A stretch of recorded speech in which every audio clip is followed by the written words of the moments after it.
ሐዋርያት ሥራ ምዕራፍ 13 ከቁጥር 36 ያለውን ቃል አነብና በሱ ላይ ጥቂት እናወራና ከዛ ፓስተር ይጸልይልናል። ሐዋርያት ሥራ ምዕራፍ 13 ከቁጥር 36 ዳዊት በራሱ ዘመን የእግዚአብሔርን ፈቃድ ካገለገለ በኋላ አንቀላፍቷል፣ ከአባቶቹ ጋር ተቀብሮ ሥጋውን በስብሷል። ደግሜ አነበዋለሁ። ዳዊት በራሱ ዘመን የእግዚአብሔርን ፈቃድ ካገለገለ በኋላ አንቀላፍቷል፣ ከአባቶቹም ጋር ተቀብሮ ሥጋው በስብሷል ይላል።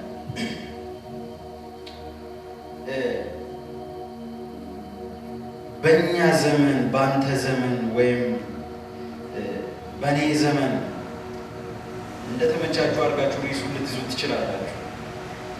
ብቻ ዳዊት የሚባል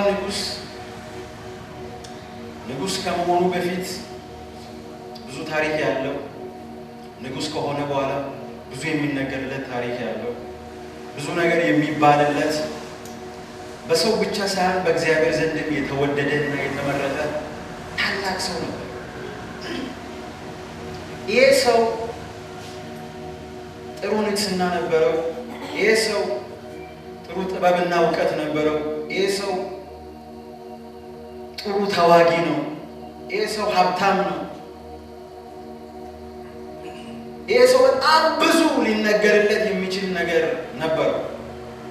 በጣም ብዙ ሊነገርለት፣ ብዙ ሊወራለት የሚችል ነገር እያለ መጽሐፍ ግን በአዲስ ኪዳን መጥቶ ስለ ዳዊት ሲያወራ ዳዊት ግን በራሱ ዘመን የእግዚአብሔርን ሐሳብ ካገለገለ በኋላ የእግዚአብሔርን ፈቃድ ካገለገለ በኋላ አንቀላፍቷል ይላል።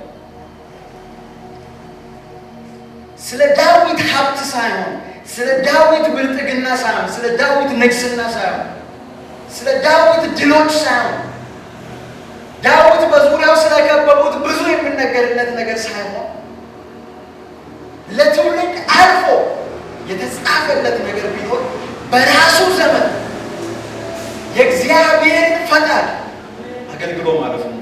አሜን። ወዳጆቼ ባለፈው ፓስተር እዚህ ሲናገር ነበር። እግዚአብሔር ሰዎችን ከፈጠረ በኋላ አንድ የሰጣቸው የተለየ ነገር አለ። ሌላው ፍጥረት ጋር የማይገኝ ሌላው ፍጥረት እግዚአብሔር ያልሰጠው። ታውቃላችሁ፣ እግዚአብሔር ሰውንና ሌላን ተፈጥሮ ሲፈጥር ተመሳሳይ አይነት አክቲቪቲ አይደለም ያደረገው።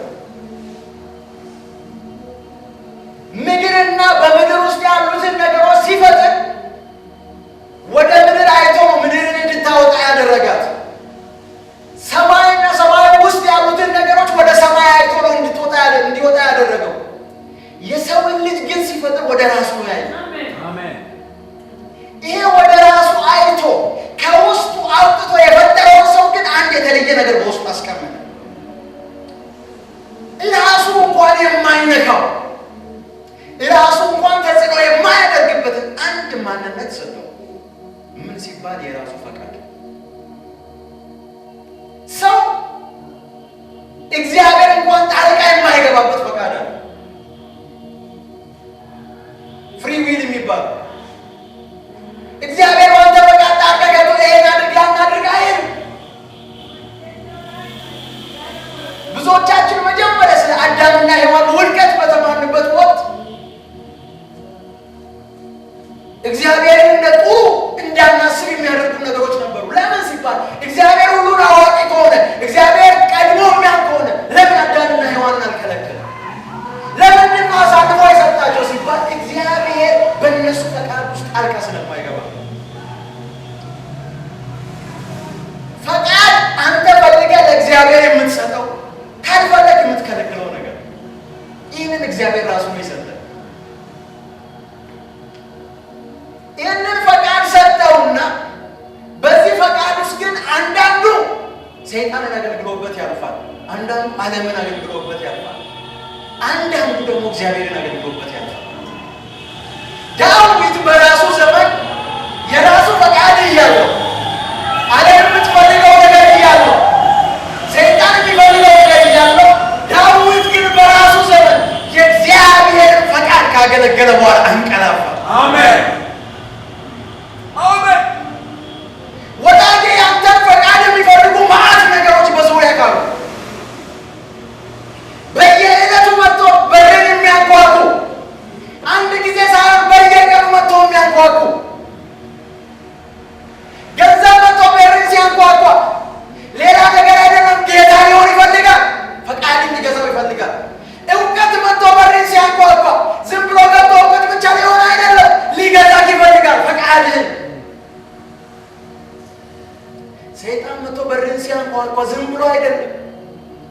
መሄድ ነው የሚፈልገው። ለዚህ ነው እኮ ሔዋን ጋር መጥቶ እንደዚህ ነው ያለው፣ ይሄ ከዚህ አትብሉ አላችሁ። ኖ ከአንተ ጋር ጉዳይ የለኝም ብትለው እዛ ላይ ቆመን ከዛ በላይ አይሄድም። አው ስትል ግን ከፈተችለት፣ ሰጠችው ፈቃዱ። ወዳጄ ፈቃድን ካልሰጠ በስተቀር ማንም ኢንተርቴይን አያደርግበትም በአንተ ህይወት። ማንም ሰው እንደዚህ ያደረገን ህይወትን አበላሸ ምናምን አትበል። ፈቃድን ስትሰጠው ነው የሚያደርገው፣ ካልሆነ ማድረግ አይችልም። እንኳን ሰው እግዚአብሔር እንኳን ካልፈቀደለት ምንም በህይወት ያያል። የሚገርም ተፈጥሮ እግዚአብሔር እኛን ሲፈጥረን የፈጠረበት ላይሰንስን ካላደረገው በስተቀር በህይወት ማንም ምንም ማድረግ አይችልም። ለእግዚአብሔር ላይሰንስ ከሰጠው እግዚአብሔር ብቻ በህይወት ኢንተርቴይን ያደርጋል። አሜን። ለሰይጣንም ላይሰንስ ከሰጠው እሱ ብቻ ኢንተርቴይን ያደርጋል። ይህም ፈቃድ ለሁለቱ መስጠት አይችልም። ሁለቱንም ማስተናገድ አይችልም። ዳዊት ለዚህ ነው ንጉሥ ቢሆንም በራሱ ዘመን ግን የእግዚአብሔርን ፈቃድ አሜን። ሀብታም ቢሆንም የዓለም ብዙ ነገሮች ቢኖሩ ግን በራሱ ዘመን የእግዚአብሔርን ፈቃድ አሜን። ታውቃላችሁ ዳዊት ፈቃዱን ወደ እግዚአብሔር ስለሰጠ ነው ንጉሥ ሆነ እንኳን ታቦቱ ሲመጣ እራሱን ሳይል ይዘል የነበረው። ፈቃድን ለሌላ ነገር ስትሰጥ ግን ታፍራለህ። ክብርን ትጠብቃለህ። እኔ ትላለህ። ያለም ነገር ከብሮብና ገብሮ ይታይባል። ስምና ክብር ከፍ ይልባል። ፈቃድን ስትሰጠው ግን የእሱ ክብር እንጂ ስለ ራስህ ክብር አታስብ። አሜን። ስለ እሱ ፍላጎት እንጂ ስለ ራስህ ፍላጎት አታስብ። አሜን። በዙሪያ ያሉ ሰዎች ጉዳይ አይሆንም። የእሱ ጉዳይ ብቻ ነው አንተ ጉዳይ ነው። አሜን። ዳዊት ምን ብታጣ ነው የምትሞተው ሲባል ህልውናው ይላል። ሀብት አይደለም፣ እውቀት አይደለም፣ ህልውናው። ምንድን ነው የሚከብድህ ሲባል ህልውናው ሳታው። በንጉሥ ደጅ ሀብት ብልጥግና ባለበት ከመኖር በተድላ ከመኖር በአንተ ደጅ መጣል ይሻላል። ለምን? ህልውና። ወዳጆቼ በአንተ ዘመን አንተ ምንድን ነው እያገለገልክ ያለው? በአንተ ዘመን ፈቃድን ላይሰንስን ለማን ነው ሰጥተኸው ያለው? ገንዘብ ስላለ ብቻ ሱቅ ከፍተህ መነገዳችን ፈቃድ ያስፈልጋል። እውቀት ስላለ ብቻ ትምህርት ቤት ከፍተህ አታስተምርም፣ ፈቃድ ያስፈልጋል። በዓለም እንኳን በአንተ ህይወት ለሚሆኑ ነገር አንተ ፈቃድ ካልሰጠህ የሚሆን ነገር የለም። ይህንን ቃል የእንግሊዝኛ አምፕሊፋይድ ቨርዥን ላይ ሳነበው አማርኛው ቋንቋ ያጥረዋል የሚባለው ነገር በደንብ ገባኝ። አማርኛው የሚለው ዳዊት በራሱ ዘመን የእግዚአብሔርን ፈቃድ ካገለገለ በኋላ ፈቃድ የሚል ነገር ብቻ ነው እዚህ ጋር የምታዩት። እንግሊዝኛው ላይ ግን ስትሄዱ ሶስት ነገር ነው የምታዩት። አንደኛ ጋድስ ዊል ይላል፣ ሁለተኛ ፐርፐዝ ይላል፣ ሶስተኛ ካውንስል ይላል። የእግዚአብሔር ፈቃድ ብቻ አይደለም፣ የእግዚአብሔር ዓላማ ብቻ ነው፣ የእግዚአብሔር ምክር ያ ብቻ አይደለም። በራሱ ዘመን አይደለም የሚለው ላንብብላችሁ በእንግሊዝኛ ቢሆን For David, after he had served God's will and purpose and counsel in his own generation. Wow. በራሱ ትውልድ አሜን። አንተ ለካ ዴቪድ ለእግዚአብሔር የሰጠው ፈቃድ በትውልዱ ላይ እንኳን ተጽዕኖ እንዲያደርግ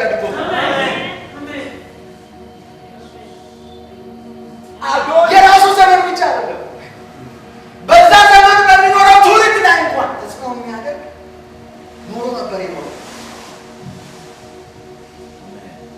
የእግዚአብሔር ፈቃድ የእግዚአብሔር ዓላማ፣ የእግዚአብሔር ምክር።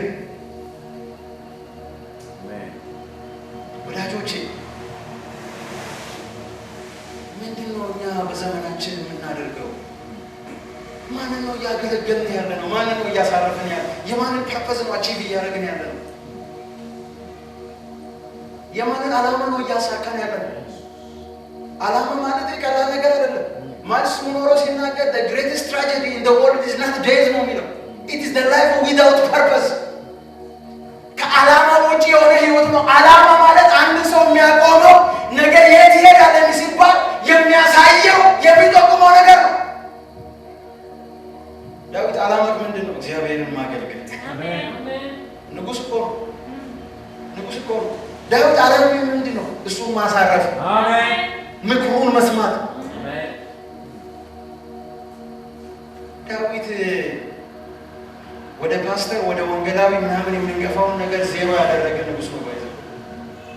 ንጉሥ ነው ዳዊት። ሴኩላር ንጉሥ ነው። እግዚአብሔር የሾመው ሴኩላር፣ እግዚአብሔር የሾመው ንጉሥ ነው። ህዝብን ነው የሚያስተዳድረው። ይህ ህዝብን የሚያስተዳድር ንጉሥ ዓላማው ምንድን ነው ሲባል የእግዚአብሔርን ፈቃድ ማከናወን፣ የእግዚአብሔርን ሀሳብ ማድረግ። አሜን። የትም ሆነ የእግዚአብሔርን ዓላማ ማከናወን። አሜን። የእግዚአብሔርን ዓላማ የራስ ዓላማ ማድረግ። አሜን። የእግዚአብሔርን ምክር የራስ ምክር ማድረግ። አሜን። አንተ ሲያዩ ሰዎች ምንድነው ካንተ ካፕቸር የሚያደርጉት? ያንተ ትውልድ ካንተ ምንድነው ካፕቸር የሚያደርገው? ምንድነው ካንተ የሚቀበለው? ምንድነው ካንተ የሚያየው? ምንድነው ካንተ የሚወስደው? አረ ኢየሱስ ጌታ ነው። አሜን። ወዳጅ ዘመን ሊቀየር ይገባል። የሆነ ነገር መቀየር አለበት።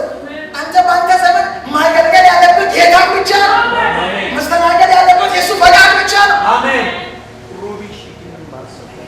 ታውቃላችሁ ጌታ እንኳን ምን እንዳለ ወደ ሞት እየሄደ እቺ ጽዋ ከኔ ብታልፍ ይችላል ግን አለ የኔ ፈቃድ ዛሬ አለ።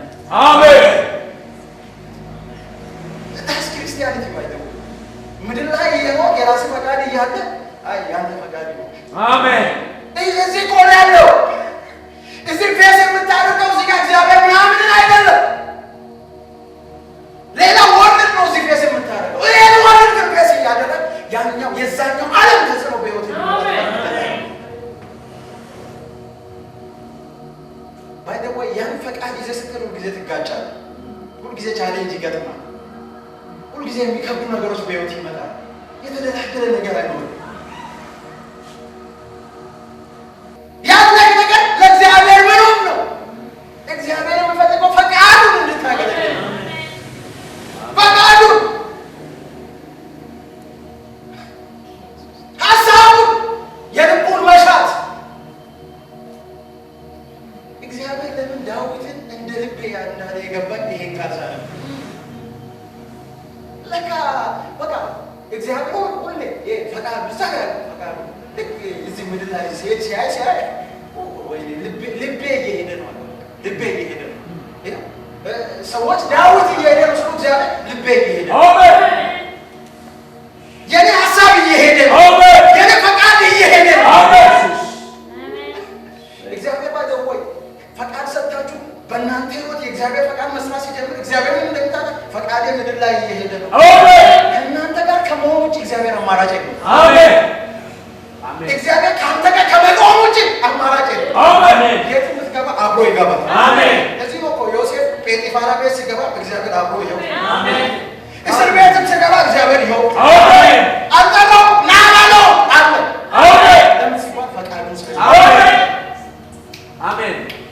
አቤት አንቺ ሴት ባለቤትሽ ሁሉም ነገር ሰጥቶኛል፣ ግን አንቺን አልሰጠኝም። ያ ብቻ አይደለም ማለት ባለቤትሽ ስላለ አይደለም። የሰማዩ ጌታ የሰማዩ አባቴ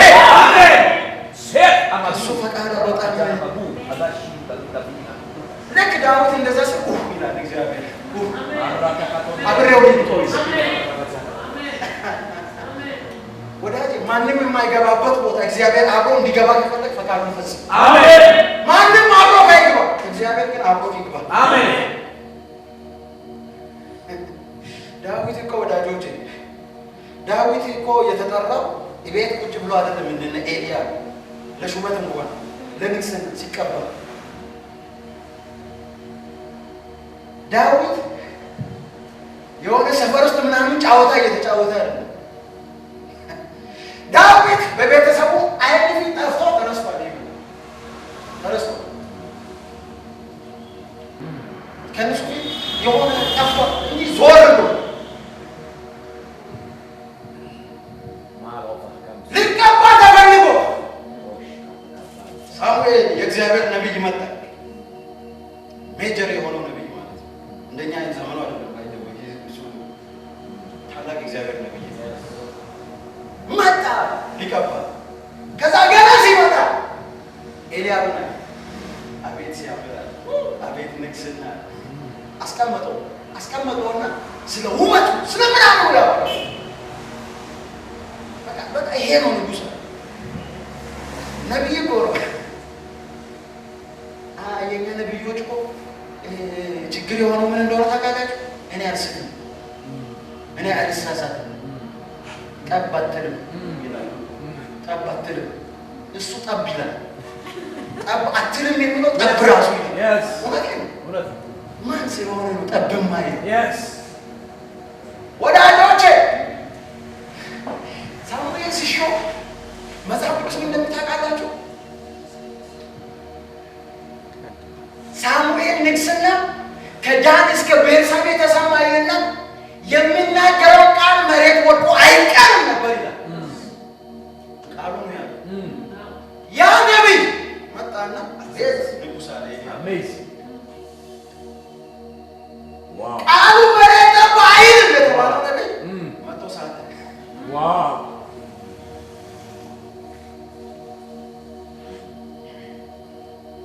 ከዛ ኤልያብ ጋር ደርሶ ዘይቱን ሊደፋበት አራቁን ባል ወንድሜ እስኪ ደፋቁን ተብሏል። ሁለተኛው ይመጣል። ተብላ ነገሩ ምንም አትልም ና እስኪ አንተ ሰጥቶ ነገር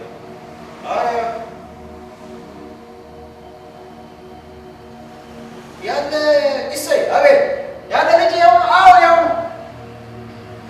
አረፈልግ አረፈልግ ምክንያቱም ለምን ፈልግ እንደሚባል ታውቃለህ? ሰማይ ስለፈለገ ነው። አሜን። ነብዩ ስለፈለገ መሰለህ አይደለም፣ ሰማይ ስለፈለገ። አሜን። እግዚአብሔርን ፈቃድ ፈጽም እንጂ ሰው አይደለም የሚፈልግ፣ ነብይ አይደለም፣ ሀብታም አዋቂ አይደለም። ሰማይ ይፈልጋል። አሜን። ሰማይ ኤክስ ኤልያብ ኤክስ አረ ሌላ ፈልግ አረ የለም ምን ሆናችሁ? በቃ ምን ናቸው? ከዛ ከቆይታ በኋላ አንድ አለ። አሜን። የት እዛ በጎች ነው የሚጠብቀው ብሎ ራሱ ከበጋ ታሪክ ተብሎ ሲጀመር ከበጋ የሚውለው ዳዊት ለካ ሰውየው ከበጋ እየዋለ የእግዚአብሔርን ሀሳብ አሜን ምንም በሌለበት ምድረ በዳ ከእግዚአብሔር ጋር የሚውል ሰው የለም ምን የለም እግዚአብሔር አለ ብሎ ሰውየው የእግዚአብሔር ፈቃድ የእግዚአብሔር ልብ ከማሳለፉ የተነሳ የመለኮት ኃይል ይመጣበታል። አሜን። የመለኮት ኃይል ለመሰላችሁ ይሄንን ነው ባይደው ምድራዊ ኃይል አንበሳ እናንተን እንደዚህ ሊያደርግ አይችልም። ግን ሰውየው ሰው ነው። ያው እኮ አንድ ልጅ ነገር አንበሳና ድብ ግን ሲመጣ ይገነጣጥጣል። አሜን።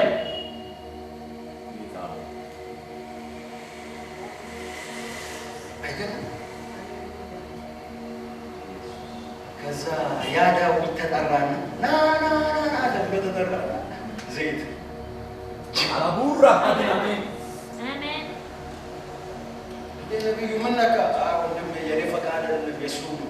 አሜን። እኔ አይደለም እሱን ጠየቅ። አሜን። ምክንያት ሲባል ያኛው ፈቃድን የሚፈጽመው እሱ። አሜን።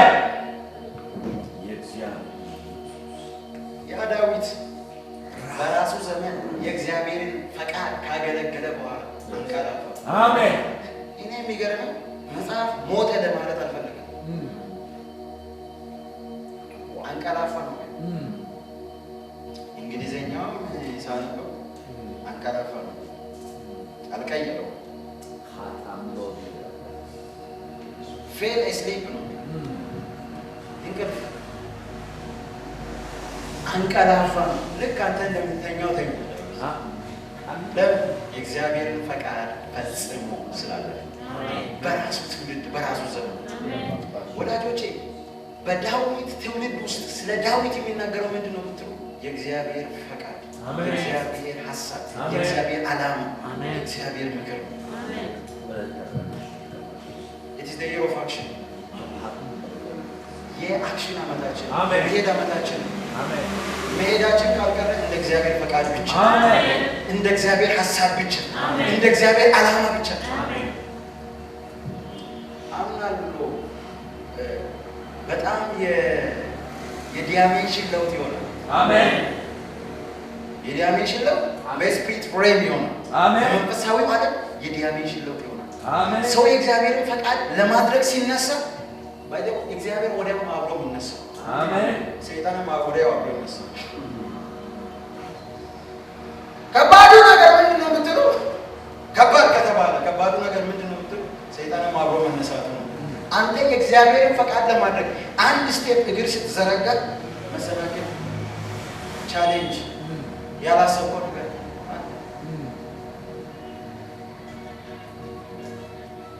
ታውቃላችሁ። ሌቦች ምንም በለው በመንግስት መዋቅር ያለ በምንም በለው ሌባ ስትለው ራሱ ደስ አይልም።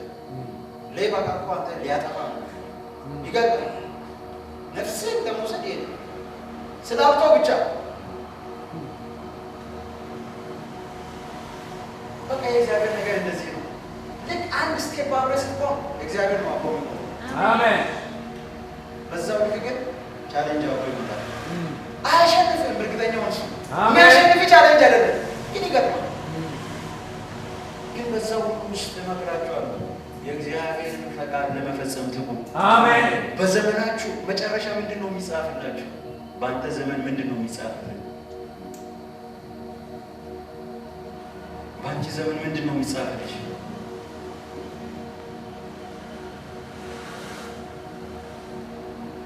ምንድን ነው የሚጻፍልህ?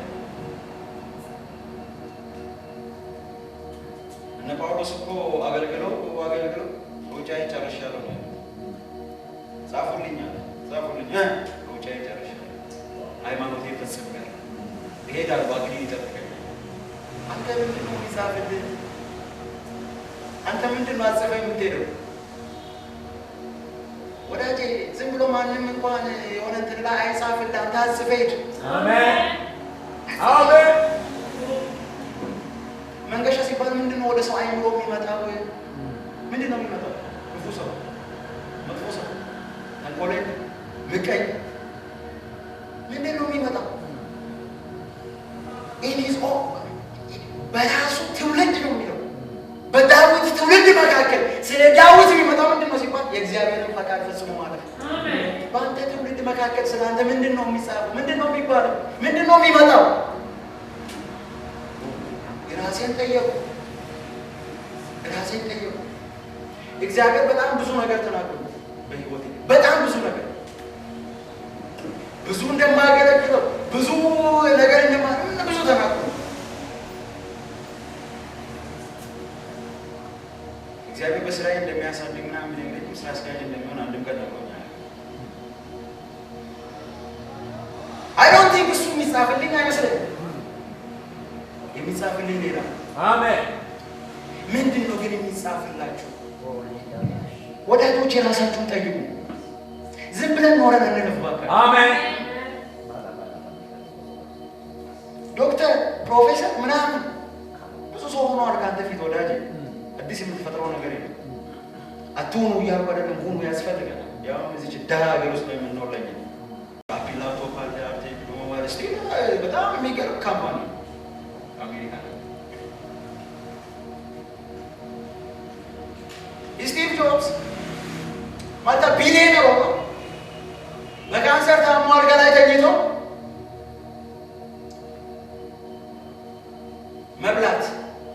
መብላት እያማረው መብላት አይችልም። ኢዝ ማልቲቢሊየነር። ከዛ እንደዚህ ያለ ነገሩ ህይወት የብዙ ገንዘብ ጉዳይ አይደለችም። ህይወት የብዙ እውቀት ጉዳይ አይደለችም። እነኚህ ነገሮች ሁሉ የምታውልበትና የምታደርግበት ነገር ነው። ብዙ ገንዘብ ይዘህ ላትበላ ትችላለህ።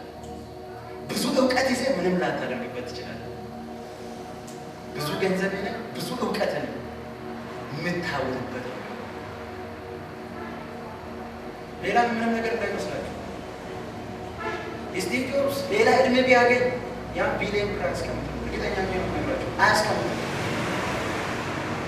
እግዚአብሔር ሌላ 5 ምናምን እድሜ ቢጨምርለት አመት ቢጨምርለት አያስቀምጥም።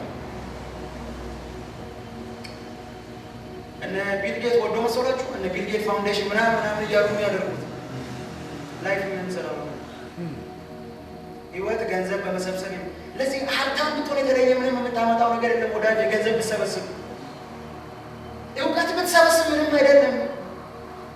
እውቀት ምንም አይደለም።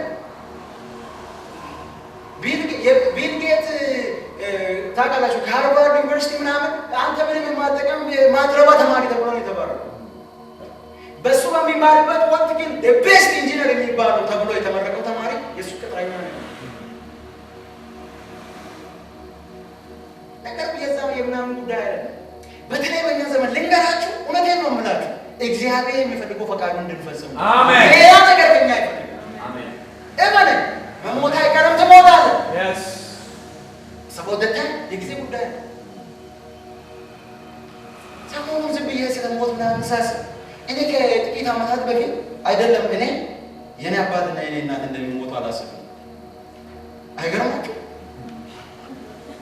ማለት አላስብም ነበር። በቃ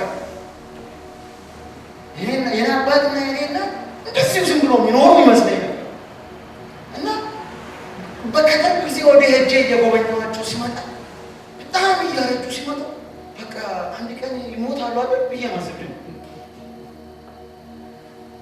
ምን ስለነሱ ትላለህ? አንተ ራስህ ትሞታለህ።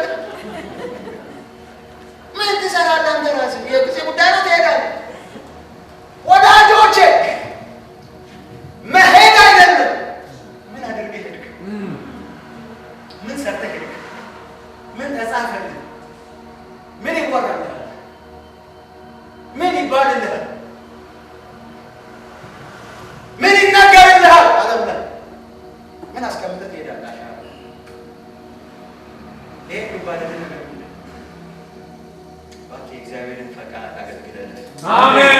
እባክህ እግዚአብሔርን ፈቃድ ፈጽመህ። አሜን። ጳውሎስ ይህ ስለገባቸው ብርቅ አይደለም ማለት። አሜን። እውቀት ከሆነ ብርቅ አይደለም፣ እኛ ጋር አለ። ጳውሎስ በነገማርያ እግር ስር በጣም ጥበብን የተማረ ሰው ነው። ጥበብ ምናምን ባይደራሃለኝ ሀብሎት ግን ይሄን አላወራም። ይሄን አላወራም ማለት ምን ማለት እንደሆነ ከገባህ ማለት ነው የሰማዩ ፈቃድ ያለበትን ነው የማወራው። የሰማዩ ሀሳብ የሚያስተናግደውን ጥበብ ነው የማወራው። the way I live የላይፍ ስታይል የዛ ነው። ለምንድን ነው የማይመች ሲባል አይመቸኝም። እኔ የዛ ላይፍ ስታይል ነው የምኖረው። ላይፍ ስታይላችሁ እንዴት ነው? እኔ አንዳንዴ ታውቃላችሁ ሰባኪ ስትሆኑ የሆነ ስትነቃቁ ምናምን የማትናገሩት ነገር የለም፣ ግን አንዳንዴ የምትናገሩት ነገር መልሶ ይቆልፋቸዋል። አንዳንዴ በቃ ክርስቲያን መሆን ቻሌንጅ ኦብቪየስ ነው፣ ኖርማል ነው ትላለህ። ከዛ ልክ በማግስቱ ስትሄድ እዚህም ገጫ ሲያል ጌታ ሆይ ምንድን ነው ይሄን ነው እንደ የተናገርከኝ? ትልቅ ሰው አደርጋለሁ ያለው ለዚህ ነው። ምን ነው በቀረ ትላለህ። ግን እኮ እዚህ ጋር ሰው ጋር ብለህ ሞቀህ ምናምን ክርስትና ንግግሩ ጋር ላይፉ ጋር ነው የሚገባው። ላይፉ ጋር ነው የሚገባው። ለመሰላችሁ እንዴት እንደሚከብድ ነገራችሁ። ጌታ ኢየሱስ ክርስቶስ እኔ ታሪፌ ሊሰጥ ነው በቃ ምናምን ልሞት ነው ሲል ጴጥሮስ አይሆንብህም አለ። አልሆንብህም አለ። ጴጥሮስ ተነቃቅቷል። ያኔ በመንፈስ አይደለም፣ ያኔ መንፈስ ቅዱስ አልወረደም፣ ግን ተነቃቅቷል። አይሆንብህም እርግጠኛ ሆኗል እስከ መጨረሻው ምናምን አለ።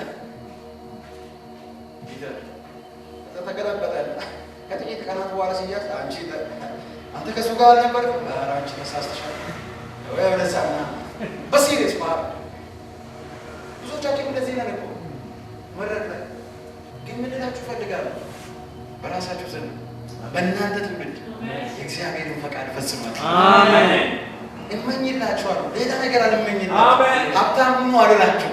እንደ ዘመኑ ምናምን ቤት ቁልፍን አልልህም።